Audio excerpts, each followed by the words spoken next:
Recording number 134 Bhagavatam చదువుకుంటూ ఉన్నాము.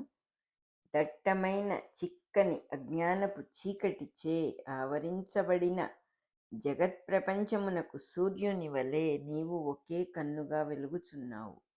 కన్నులు రెండైనను ఆత్మదర్శనమునకు కావలసినది జ్ఞానము అను ఒకే కన్ను. ఒక్కటి అని చెప్పుట ఆ కన్ను యొక్క అనన్యత్వమును అఖండత్వమును వ్యంజకము చేయును. నా మోహము అను చీకటిని తొలగించుటకు సమర్థుడవు నీవు కాక మరి ఒకరెవరున్నారు?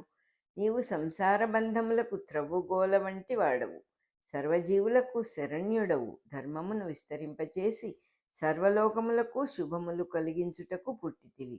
శాశ్వత వైభవమునకు నాయకుడవు. నిన్నే శరణంటిని, నన్ను రక్షింపుము అని దేవహూతి వినయముగా స్తుతించి వేడుకొనగా, దయామయుడైన కపిలుడు తల్లి వాక్యములను అనురాగముతో ఆలకించెను. ఆ మాటలు సజ్జన సంప్రదాయబద్ధములై మోక్ష ఫలమును సాధించినవి అయి ఉన్నవి.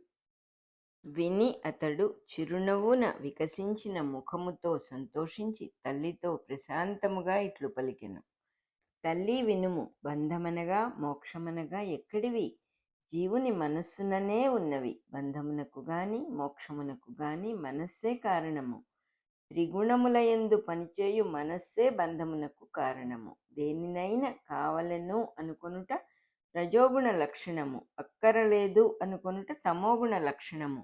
ఈ రెండును లేకుండుట సత్వగుణ లక్షణము. సత్వగుణము కావలను అనుకొనుట రజోగుణ లక్షణము, రజోగుణము అక్కరలేదు అనుకొనుట తమోగుణ లక్షణము. ఇక మరి సత్వగుణమును కావలను అనుకొనకుండా గుణాతీత స్థితి ఎట్లు లభించును? లేదా గుణములు అక్కరలేదని అనుకొనినచో గుణములు దాటుట ఎట్లు అనుకొనినచో గుణములు స్మరింపబడును కదా. ఇక వీని నుండి మోక్షము పొందు మార్గమేమి? అది రాబోవు వాక్యమున చెప్పబడుచున్నది. మనస్సు నారాయణుని యందు నిలుపగోరినచో మోక్ష కారణమగును అని చెప్పి కొంచెము ఆగి కపిలుడు మరల తల్లితో ఇట్లనెను. ఇందు ఉపదేశించినది మిక్కిలి సూక్ష్మమైన విషయము. దాని యందు మనస్సు నిలువవలెనన్నచో మనస్సును దాని యందు విడిచిపెట్టవలెను. దానిని గూర్చి చెప్పుట కూడా చెదరగొట్టుటయే అగును. కనుక కపిలుడు అప్పటికి ఆగి తరువాత కొంతకాలమునకు మరల తత్వబోధ ప్రారంభించెను. ఇట్లు మనస్సును పరతత్వము పైకి మరల్చి విడిచిపెట్టవలను. మరల్చిన మరుక్షణములందు చెప్పువాడు వినువాడు భాషింపరాదు. దీనినే నిశ్శబ్ద ముద్ర అందురు. మౌన వ్యాఖ్యాని దక్షిణామూర్తి తత్వమని కూడా అందురు. ఇచ్చట మౌనమే గురువు వ్యాఖ్యానము. సందేహము విడిపోవుటయే శిష్యులు పొందు స్థితి అనియు, శిష్యులు వృద్ధులు, గురువు యువకుడు అనియు చెప్పబడిన దక్షిణామూర్తి సంప్రదాయమునకు అర్థవాదమే ఈ కథ. చిత్తము అనగా ఇంద్రియ ప్రవృత్తులతో కూడిన మనస్సు. నిద్రపట్టని వాడు నిద్రపోవుటకై 5 మిత్రులు నిద్రను గూర్చి ప్రశంసించుచుండగా వినుచున్నచో ఎట్లుండునో, సుఖమును గోరిన చిత్తవృత్తులతో కూడిన జీవి మనస్సు అట్లుండును. చిత్తమునకు నేనున్నాను అను భావము ముద్రపడరాదు. అప్పుడే చిత్తము బదులు భగవంతుడుండి నేనున్నాను అనును. ఇది నాది, వీడు నావాడు అను భావము రూపమున చిత్తము దేనియందునూ ప్రసరింపరాదు. ఇందు మొదటిది అహంకారము అనబడును, రెండవది మమకారము అనబడును. ఈ రెండును చిత్తవృత్తి వలన ఏర్పడు రూపములు. ఈ రెండిటి వలన అభిమానము పుట్టును. అభిమానమనగా ఒకదానిని మిగిలిన వానికన్నా ఎక్కువగా తెలిసికొనుట. దీని వలన అంతర్యామి ప్రజ్ఞ మరుగుపడును. అభిమానము వలన ఒకదాని యందు కోరిక పుట్టును. మనస్సను బంగారముతో కోరిక అను విగ్రహము ఘనీభవించును. అప్పుడు విగ్రహము యొక్క ముఖ కవళికలు చేష్టలు కనిపించుటచే బంగారము గుర్తుండదు. గుర్తు లేనప్పుడు అది మనస్సు అగును. గుర్తున్నప్పుడు తాను లేక పరబ్రహ్మము అగును. కోరిక వలన ఒక వస్తువుపై ఆశ పుట్టును. ఇట్లు పెరిగిపోవునట్టి భావముద్రలే దోషముల సమూహములు. వాని నుండి విడుదల చెందినప్పుడు చిత్తము పరిశుద్ధమగును. విగ్రహము కరిగించినచో బంగారము విగ్రహము యొక్క చేష్టల నుండి ముఖ కవళికల నుండి విడుదల అగును. అప్పుడు సుఖము దుఃఖము ఉండవు, ఒకే తత్వముండును. బంగారము కరిగించుటకు ముందు విగ్రహమున గల కవళికలు మొదలగు వాని మొత్తమే ప్రకృతి అనబడును. ఒకే తత్వము ప్రకృతికి అతీతుడై వెలుగును. అతడే పరమపురుషుడు. అతడు వేర్పరుపరానివాడు. అతని యందు విభాగములు విభేదములు లేవు. అతడు తానే వెలుగు గనుక వెలిగింపబడడు. ప్రకృతిలో దాగి వెలుగుచుండును, ప్రకృతిని వెలిగించుచుండును. ప్రకృతి కన్నా పరుడుగా ఉన్నప్పుడు వెలుగు మాత్రమే. వెలుగులేని పదార్థములు గది గోడలు ఉన్నచో వెలుగు వానిని వెలిగించును, కనుక వెలుగున్నట్లు తెలియను. వస్తువులు గదులు గోడలు లేనప్పుడు వెలుగు వెలిగింపదు, వెలుగుగా ఉండును. కనుక కనుపింపక అంతర్యామి అయి దాగి ఉండును. అతడు సూక్ష్మస్వరూపుడు. వస్త్రముల కన్నా అందలి నూలుపోగులు సూక్ష్మములు, వానికన్నా అందలి ప్రత్తి సూక్ష్మము, దానికన్నా అందలి పరమాణువులు సూక్ష్మములు, అంతకన్నా అందలి శక్తి సూక్ష్మము, అంతకన్నా అందలి అంతర్యామి సూక్ష్మము. వస్త్రము చూచుచున్నప్పుడు అందలి నూలుపోగులపై మనస్సు నిలువనట్లు జగత్తును చూచుచున్నప్పుడు అందలి అంతర్యామిపై మనస్సు నిలువదు. కనుకనే అంతర్యామి సూక్ష్మస్వరూపుడు.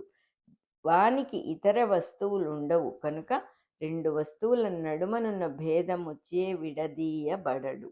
ఆ పరమపురుషుడు వస్తువుల మంచి చెడ్డలతో సంబంధము లేనివాడు, వ్యక్తుల మంచి చెడ్డలతో సంబంధము లేనివాడు. కలుగుచున్న భావములు, జరుగుచున్న సృష్ట్యాది కర్మలు వానికి పట్టవు. ఈ ప్రపంచమంతయు వాని మయము. మయము అనగా వానితో నిండినది, వాని నుండి ఏర్పడిన స్థితి భేదములు కలది అని అర్థము.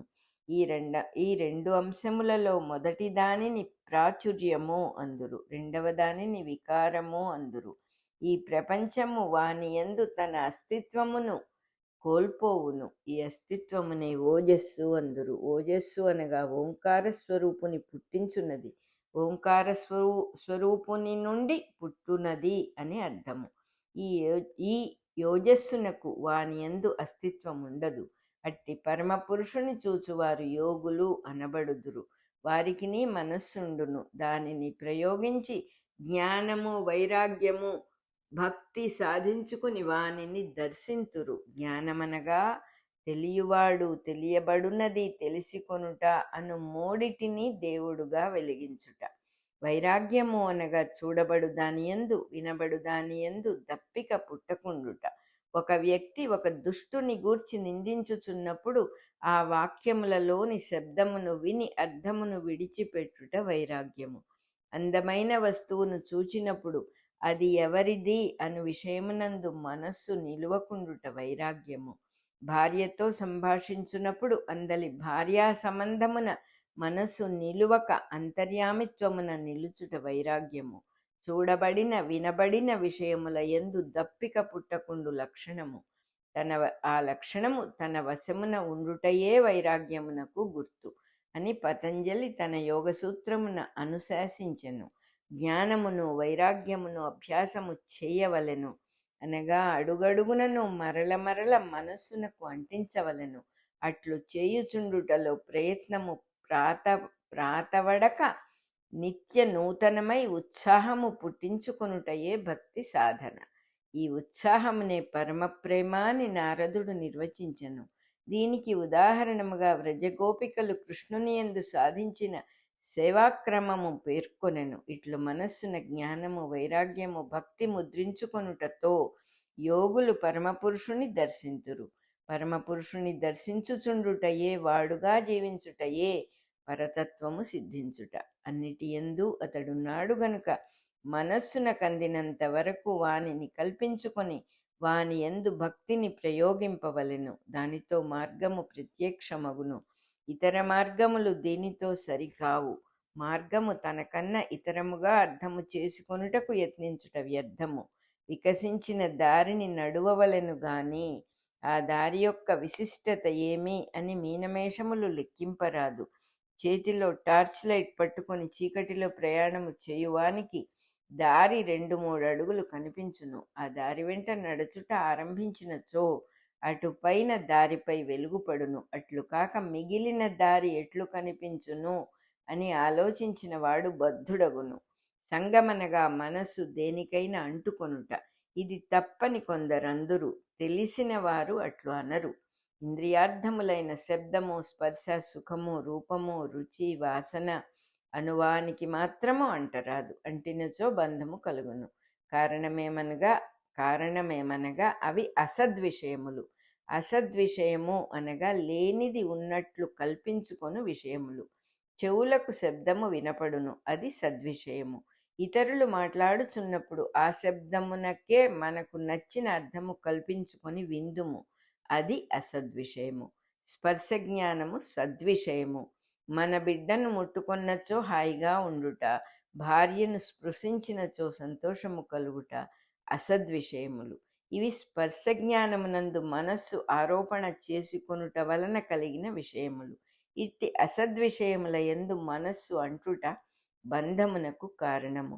సంగము సంయమమునందు ఉండి తీరవలను, అనగా శబ్దస్పర్శాదులను ఇంద్రియ వృత్తులచే లొంగదీయుట, ఇంద్రియములను మనస్సుచే వశపరుచుకొనుట మొదలగు ప్రయత్నములను మనస్సు అంటించుకొనవలను, అనగా సంగము ఆవశ్యకము. జేబురుమాలలో కర్పూరము మూట కట్టినచో దాని వాసన అంటును, ఉల్లిపాయ మూట కట్టినచో దాని వాసన అంటును. అట్లే మనస్సునకు అసద్విషయములు అంటును. రుమాలులో నిప్పును మూట కట్టినచో నిప్పు వాసన అంటదు, రుమాలు నిప్పులోనికి మాయమగును. అట్లే మనస్సునకు సంయమము అను సద్విషయమును అంటించినచో మనస్సు దైవమయమగును. కనుక సత్ప్రవర్తన కలవారికి మనస్సు యొక్క సంగము సూటి అయిన మోక్షద్వారమగును. రికార్డింగ్ నంబర్ 134 అయిపోయింది.